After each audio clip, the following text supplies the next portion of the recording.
All right. Welcome to a special episode of Movie Puffs. Moviepuffs? Yeah. We're still All alive. right.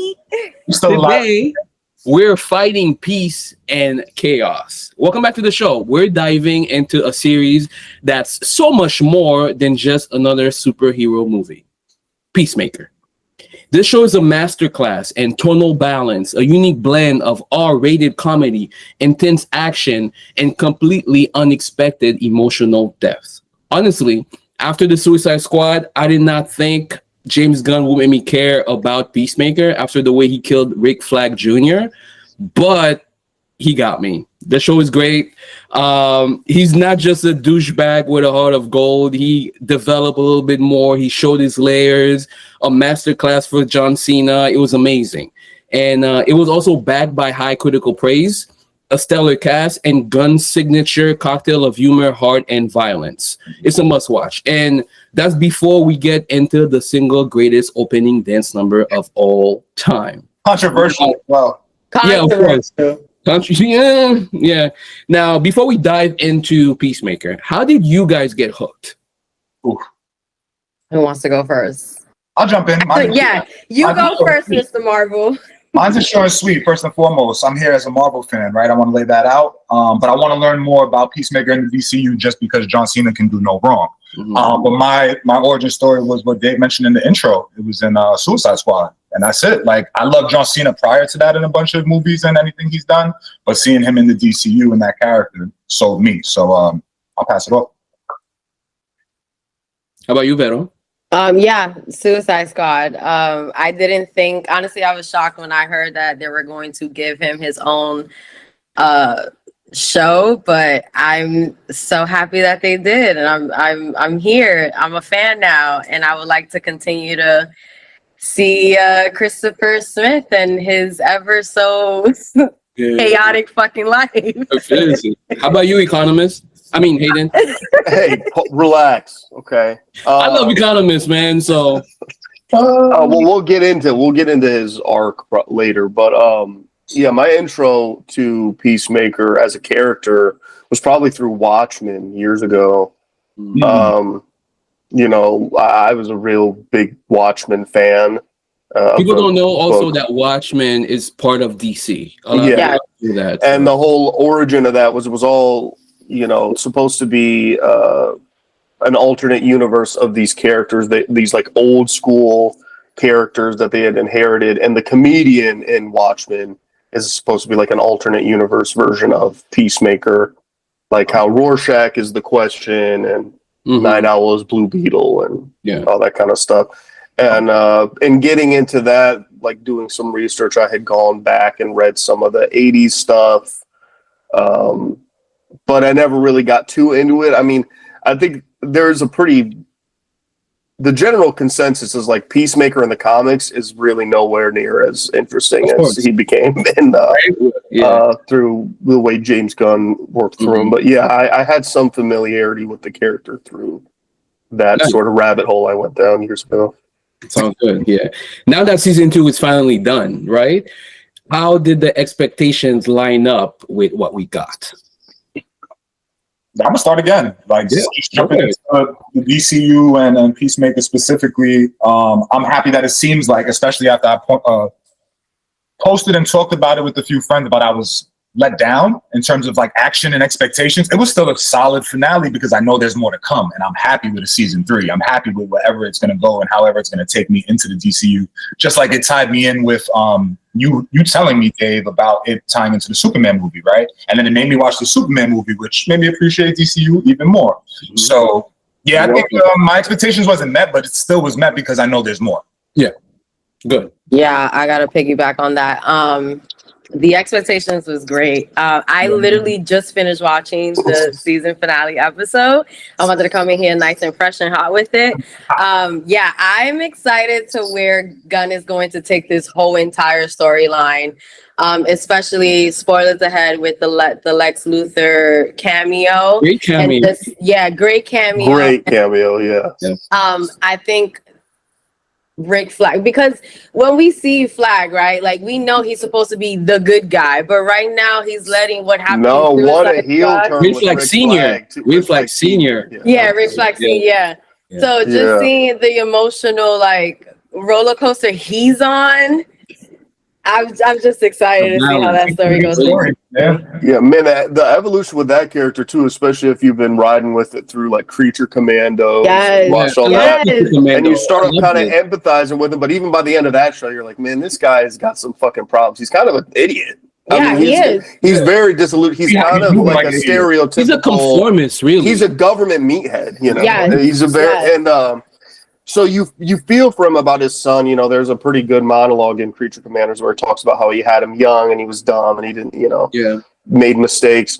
And so they built that empathy with the character, but then watching him from Creature Commandos through Superman into by the end of this, he's a dickhead. He's a like dick. you He's hate a him. dick. He's a dick. He's a dick. Him joining up with conformed by Luther, though, he's letting the hate and you know the death of his son, which I because get it. it's such a it should be an obviously outrageous mistake to get in league with Lex Luthor. Especially after Right. Lex just did in the Superman movie. Right. He almost killed everyone in Metropolis. And Because as we know with Lex, he didn't give him the full information of what he was getting himself into. He thinks, oh yeah, I got this new world. All right. But don't forget Lex and Knows Luke everything. is the same, like different side of the Lex same is coin. like the smartest man alive. very He knows. His fatal flaw is his envy and stuff that's addressed in Superman. Yeah. His fatal flaw is that he grew up with parents. Because if it wasn't that, he would have been Batman, you know? But, Gotcha. yeah. But I do agree too. But one thing with the finale too is the fact that it's like a multiple choice question, because you know when you have that door that just leads you to anywhere, Endless. it's endless. You know, it's like how do we what storyline do we take? You know, like it could be anything. It could go anywhere. You know, so. I feel like we had high expectations, you know. I still like, you know, the way it ended because it goes straight into Man of Tomorrow, like the new Superman. Yes. But like you said, more action, but it was like more like developing, you know. I felt like we got so much action though, like in the previous episode, and this was more of I think, you know, people have to keep in mind, I think, that this series started before Gunn got the big studio head job. Yeah. So like this is a more personal show for him. And I think he's folding it into this greater plan in a clever way. But this started out as a very character driven show. Of course. About like who these people are, their arcs. So the finale I think was wrapping up like emotional character vulnerability arcs, and all of that. in a way that I generally found pretty satisfying for all of the characters involved. But overall, I love the show. It was great. Yeah. Season 2 as a whole. It met my expectations. The finale, maybe not so much, but I thought the first few episodes, maybe episode 2-ish, kind of, it was like I felt like it was dragging a little, like okay, a little bit, yeah. Because I saw where it was going. Yeah, I knew it was going to be. Exactly. I think what I like. Oh, go ahead, finish. No, but then like once we really got into the universe, like the real big turn for me was the Rick Jr. reveal and how he was sleeping with Amelia, and then him in this alternate universe of him seeing all these kind of sides of him. Also, in the dialogue in that episode, he references his girlfriend being Enchantress, which was in the first one. So that shall not be named. Yeah. Also, those flag boys, they shit where they eat. That's terrible. That's not good. It's not. Yeah. He clearly inherited that from his father. Clearly. Well, with Sasha, what's her name? Sasha Bordeaux. Yeah. Sasha Batty Bordeaux. Which is now, I guess, on the good side.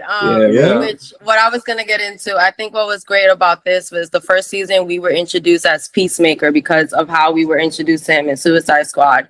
And what I like about season 2 is that we get to know a little bit more of like Christopher Smith. Not Peacemaker, but Christopher Smith. And The redemption of Christopher Smith is anchored by a career-defining performance by John Cena. Shout out to you, bro. Like, this man, even in his interviews, this man is suited down. He's taking this shit serious. Yo, serious. Yo, I love it. You could feel how passionate he is about. Yes, I love it. I feel like what I get, it's like I'm just happy to be here. You know, that's what I get from him, and he's so like devoted to the role. You know, he shows up like this, like anywhere he goes, which is dope. So, which I think you can kind of see that little bad boy thing that he's got going on with the whole WWE. I think he's channeling with that because in this show as a whole, he like masterfully balances the character's loud or offensive exterior with a profound underlying vulnerability, which we got to see is in that one traumatic episode where he's like, I love you. He got the family moment, which I can see why he was so blinded. Tough, man. Pulling on heartstrings. That moment, the shocker with his father being in that world and being the good guy who's like, whoa, good. I think there's something to be said about the father being.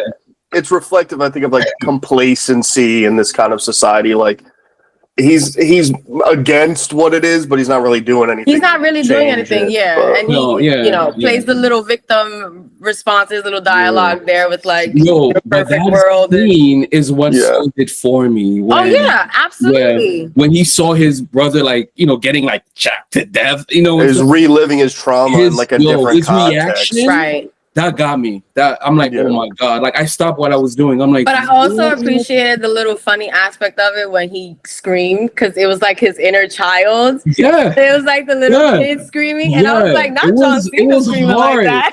It was hard. It was hard. Yeah. So let me ask you: if you think the first season balanced the absurd humor with the heavy themes like guilt and redemption, how do you think season 2 kind of evolved in regards to that balance? I think like we covered it already, it's basically reliving through all that trauma, and the fact that it could have been like a psychological exercise almost, of how, because he was just so happy to be there, like that he was blinded by, spoiler alert, it was like a Nazi America, like he was just like, oh my God, my family, my dad, like happy, like hardcore was there. That was the perfect life for him, but the environment, no. Which we also kind of got an origin story in that for the supervillain, which in that world, his brother absolutely saw what happened, and he's like, "Oh, I'm pretty sure we're gonna see him again." Yeah. 100%. He's Peacemaker's public enemy number one right now. That's what I feel like. I've seen some stuff online about fans being upset, thinking Keith was going to come back in this episode, or there'd be some big brawl. It's like, no, I think it's a bigger picture setup. Like he's going to come back in a more significant way than just having some in the movie. You don't even. He's building it up. He's building. Which is great. I'm all for it. Yeah. Outside of the Nazi America moment, was there any parts of the season that felt darker or more personal than y'all expected? I mean, that traumatic moment was pretty crazy. Or maybe the orgy scene in the first episode. That was my God. Yeah, he's really going for it. When you open the door, right? It's the boys, the boys competition. I wasn't necessarily expecting to see so much dong in that episode. Shit was ringing. But hey, I thought I was watching an episode of The Boys real quick. Yeah. My wife was walking by when some of those scenes were on, and she's like, "What are you watching?" Double take. Like in Peacemaker, though, it's DC Marvel kind of thing we talk about all the time, babe. And it's HBO. HBO don't give a fuck. So True. Yeah. How about jokes? What jokes or any scenes in particular had y'all laughing like the hardest? The final last joke of the season in the post-credit when Economist is the last joke when Economist is I think it was an outtake, but he's telling a joke very badly. Yeah, he's like stumbling on it, but he keeps going, like he's dedicated to get to the punchline. At first it's like, be quiet, but then he gives more details and I started laughing. I'm like, oh my God, this was hilarious. I can't remember the joke right now, but it's the very last joke in the post and the woman's like ugly laughing. Yeah, and she said, I think I started laughing at the same time as she did. And I'm like, okay, this is hilarious. And I started laughing as well. But it was a good ending, like a good wrap up both to the whole thing. Nice. Langston Fleury for me. Anything he said. Yes. anything Yes. about the season, nothing in particular, all funny. Yeah, I thought the two with Flurry specifically, like the one was when he's nicknaming his squad. Oh my God, That yes. that one Titties. got I think me. one of Yeah, them when he was got to titties. titties. He's like, "Are And you then, hearing yourself? and then- HR cannot hear this." And then like when one of his guys gets attacked and he says like some duck just attacked him. And it's fucking eagly. Yeah, Yeah, it's the an bird The bird blindness. blindness. Yeah. First of all, Okay. does that exist? And are you that person? Please, Yeah. please. Yeah. I want you on the podcast because I have so many questions. Come through.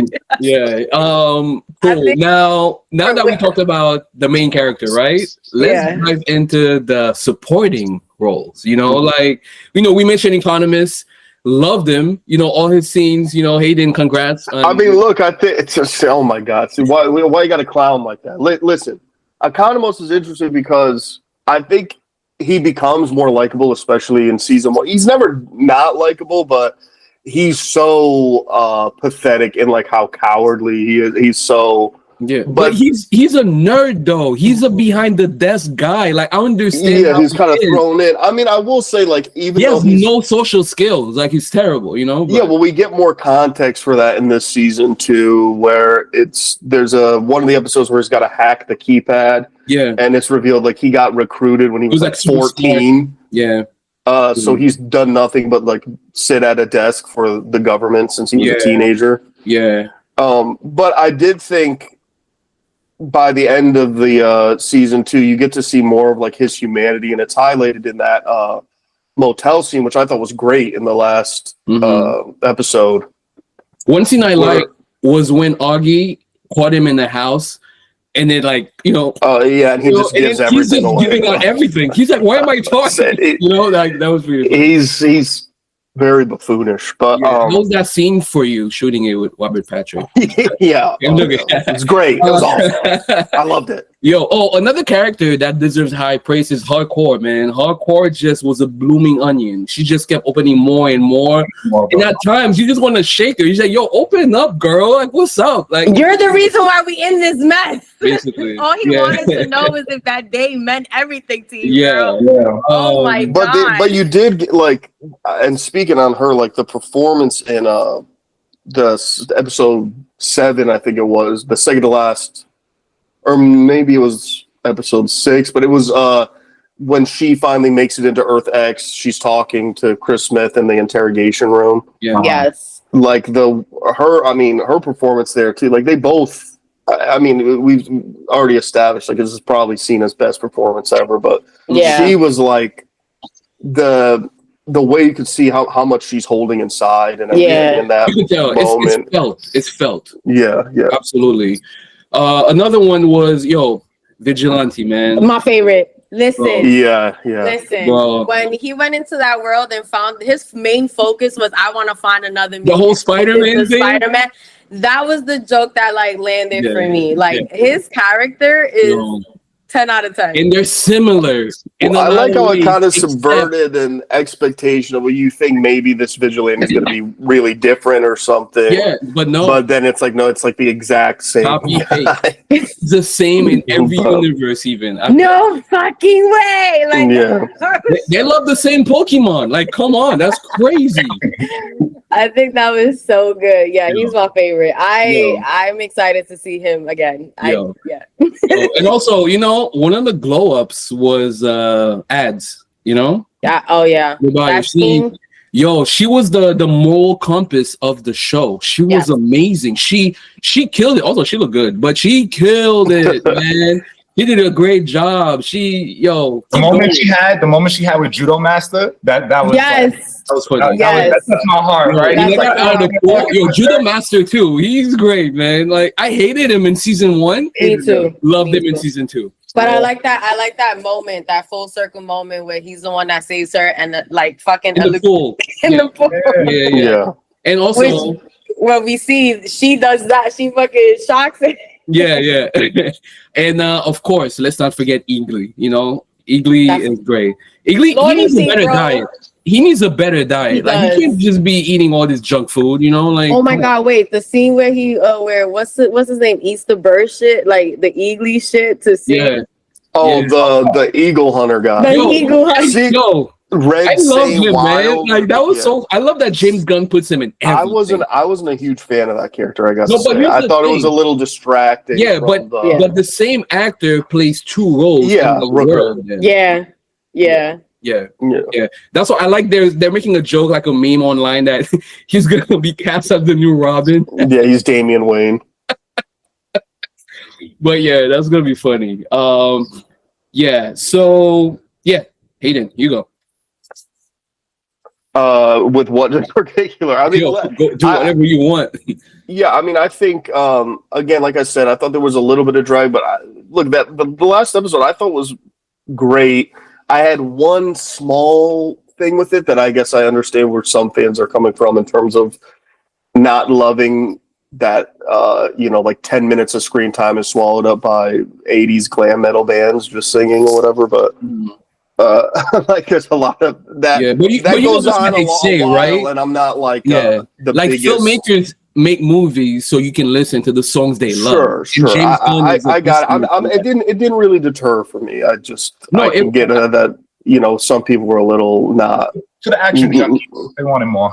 that. Yeah, but emotionally, again, like I thought you were hit with scene after scene of like these characters coming to some sort of conclusion in their emotional arcs, like you talked about Adebayo.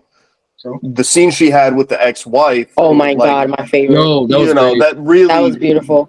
wraps up a lot too, in like her struggle and who she perceived herself to be and who she Also, really is. don't forget and, who her mom is. So right, and her mom being Waller, like she can be the sweetest in the world, but she's gonna always have this thing that she wants to pursue. She's always gonna want more, which leads to Checkmate. Which was anyone else familiar with Checkmate? No. Oh no. Nope. So I read Checkmate comics years ago, a few of them, and that's how I knew Sasha Bordeaux. She's Was from that Checkmate. before or after they recruited you to work for Argus? It's a hilarious recurring joke. Thank you. But she's in those comics, those Checkmate comics. I had never read. There's like a run in the '80s though where Peacemaker and Vigilante are in Checkmate. I hadn't realized that. So when the Checkmate reveal was there, I felt stupid for not putting the pieces together. Like, oh, but Checkmate is yeah, Checkmate is pretty major in the comics in several ways. In this universe, it seems like they're setting up Checkmate to be like the good version of Argus, like keeping track of meta-humans, but in a way that's not just trying to send them to that whole some dimension. Yeah. But yeah, Checkmate's major. It's like basically the big spy group in the comics. Okay. And it possibly connects to Lanterns too, because the first Green Lantern was also in Checkmate. And the rumor going around about Lanterns, which is coming up early next year, I think, is that they're investigating his disappearance. Okay. So I feel I like love maybe that there's in some connection Lanterns there. is John Stewart and Hal Jordan together. Yeah, the early stuff for that. Older Hal Jordan too, so it's great. Yeah. But yeah, I love the Checkmate reveal. It made Me too. sense to me when I saw it. I was like, oh, of course. And then, the Salvation thing is major. In the comics, there's this. There was a big arc called Salvation Run, and it's basically where like the biggest DC villains, like Joker, Luthor, all end up on Salvation. It wasn't called the Hall of. What's it? The Hall of. No, they have their own name. The villains, because there's a Justice Legion of Doom. Legion of Doom. Basically, I mean, it's okay. So there's like a huge comic book run though where they're on this planet and it's like battle royale for the biggest supervillains. It's like the ending DC. of the one. Remember the one? Yeah. Yeah. It's like and they but then they're working together to try and get out of it. And then in the comics, it kind of wraps around to like a dark side thing. I don't think Gunn's going with the dark side route, but Yeah, the Salvation to me, it's clearly setting up a major, like, if there was even a Salvation movie, I think that'd be sick. Like all the major villains on this planet. On this Well, let me ask planet, you this. yes. Which planet do you think he's on right now? Where do you think he is? What do you mean? Like which It's called Is it- Salvation. yeah, but is it like someplace that we've seen before? You know? No, I Is don't it- think so. I think it's this new because in the comics, and this is what's the reveal at the end of the episode was like he's hearing all these big screeches in Yes. the background and stuff. Yeah. So yeah, in the That's comics, the it's like they think this place is inhabitable, but it turns out it's way more dangerous than I can they imagine, thought it was. So that's clearly where they're. Yeah, because they didn't even look at it, explore it. It's just, oh, we can breathe here. Let's go Yeah. back. Yeah, yeah. Question about a character that maybe one of y'all can answer for me not being a DCU fan like that. The alien that's Yeah, not yet. the alien that's in. Yeah, I don't know what was going on with the alien with the little Right? Rats rodent. or whatever rodents he's Yeah, that little getting. thing. With the I feel like that was udders just on another All universe. I know is that he never says good morning or hello. That's all I know. Yeah. Right? Just a thing. Okay, nothing. No. Yeah. Not that Yeah. yeah. All right, well, I have two questions. So the first one being overall rating of Peacemaker. What are we giving it? I'm giving it a Season- 4 out of 5. 4 out of 5? Season Yeah. 1 and 2 or season 2? I think I rank season 2 higher Yeah. Okay. than season 1, but like it's like very like season 1 would be like 3.99999, and then this one is, like, but yeah, I give it like a solid 4 to be honest, Okay, who else? I'm going 4 as well. And I think season 1, since I was so amazed by John Cena and that character, it was like maybe 4.2, right? I think season 1 is better for me just because it was new and fresh in my mind. Mhm. And it's a little less because it's obviously setting up for more, but I enjoyed it, so I give it a 4. Hayden? Yeah, I would say season 2 4 out of 5 for me. Yeah. Season 1 is, I agree with you. Like I would give season 1 like a 4.25. I think it just had more and it was like the sort of misty memory of that. For a guy named Economist, that's it's terrible.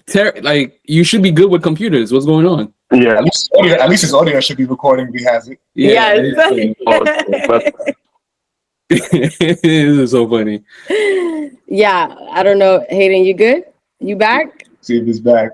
We get you together. Recruited at 14, my ass. Okay, and the second question is, if you were creating Wait. your own- What about you? How do you raise it? okay, so season 2 definitely getting a 4 out of 5. Mm-hmm. Season 1, I would give it like a 3.5 out of 5. Okay, yeah. Yeah, but as a whole, it's a 4 out of 5. No, same. 4 out of 5. 1 and 2, like a combo Yeah, pack. as a combo, yeah. Yeah. I'm really excited to see where this continues and where this goes, and where Gunn is just creating an amazing universe Keep for going, us. bro. And don't stop, please. Go don't off, stop. King. Go off. Yes, keep going. Also, like, I need those pants that my girl Danielle Brooks was wearing, the khaki flare pants. Mhm. She may not be able to swim in them, but I want them. I want them immediately. But okay, so my second question is, if you were creating your own little crew, the 11th Street, right? And you only can pick 3 out of the entire crew, who are you choosing? I'm going Vigilante for sure. Judo Master and Eagly. Okay. Yeah. Okay, that's solid. Yeah, you Yeah, gonna that's have a good unhinged. time. It's unhinged. It's crazy, but yeah. All right, who's next? Eagly. Go Vigilante Force. And then Hardcore. I heard Vigilante, Hardcore, and who else? And Probably Master. sure, whatever that last one was. Yeah. Okay, I good. think he Solid. said Yeah, Judo keep going. Master. I think he said, Judo Master. yeah, Judo Master. And Wi-Fi is another. Jesus Christ. I'm telling you, he's not Economist. Now I know. Okay. What about you, E? I'm going Vigilante, Hardcore, and Eagly, man. This Yo, supreme killing and just strength. Bro. And yeah. Yeah. Akko is a badass, man. She's crazy. I would do Vigilante, of course. I need Adebayo there because I need somebody to keep it. Yeah, she is the moral comp. Yeah, but if I want to go crazy, And then you can't do this, But the other ones, they're like, yo, whatever. Vigilante wanted to break Peacemaker out of prison. He had all this money. But he can't touch it because it's right. blood money. This man, he's a sociopath. Yeah. He's a sociopath. So I would need, it's Vigilante, Adebayo, and then the third one, I'll probably do Hardcore because I need somebody to fight. Like both. If I have two fighters and one that can bring us all together, I'm great. I like that. I'm great. That's solid. But yeah, no, Vigilante. I mean, just him going in and the way he killed Agi. Agi is his name. Yeah, yo, he just got I look forward. He's a scene stealer because you don't know what he's gonna do. And I jumped out of my fucking chair. I jumped out of my chair when that shit happened. I was like, oh shit. Also, what is his deal with his mom? She is the sweetest fucking lady. And this what that reminded me of? It reminded me of Polka Dots Man. It's like the whole mom thing. Yes. Yo, what's up, bro? What's going on? But hey, I love it. Nah, he really treats his mom like shit. Like, don't follow us. Yeah. Yeah. He's like, oh, your friend Lee is here. Mom, we call her ads, bitch. Come on, bro. That's your mom. Extreme as fuck. Yeah. All right, yeah. Well, thank you so much. I'm pretty sure this sums up the episode, Peacemaker. If you have not watched the show, please, I beg you, enjoy the laughs, enjoy the slight of peace you get. Like when they're on the roof is like the one peaceful moment you get when they're like all together. The concert too. The concert was nice. But before we sign off, any final thoughts or wild predictions for where Peacemaker goes next? I just know it, connects to the Superman movie. I'm just looking forward to that. And it's one of those things, I don't want to deep dive into it. I just want to go for the ride, Yeah. Okay. Yeah. I'm here for the ride as well. Yeah, because a lot of people are like, oh my God, in the comics, that doesn't happen or this doesn't happen. I hate that because even in the comics, there's different timelines. There's like, which one are you following? It doesn't matter. So I see this format as like a different version of things, right? They can go anywhere they want to go, but in James Gunn we trust. I like what he's doing with it, and also I love that DC is anti-AI, so DC 1, Marvel 0. And I'm excited to see what comes next. I'm excited for Lanterns. I'm excited for everything that's coming up. I'm excited for Clayface. DC's on the rise, so definitely on the rise. Yeah, thank you, James Gunn. We love you. Keep it going. The gun has not jammed. There we go. How long have you been working on that one? Thank you so much for watching, guys. Please make sure you like and subscribe. Comment down below what were your favorite episodes? What was your least favorite? Let us know how you loving Peacemaker. And we'll be back for season 3, baby. Moviepuffs? Moviepuffs? Yeah. All right.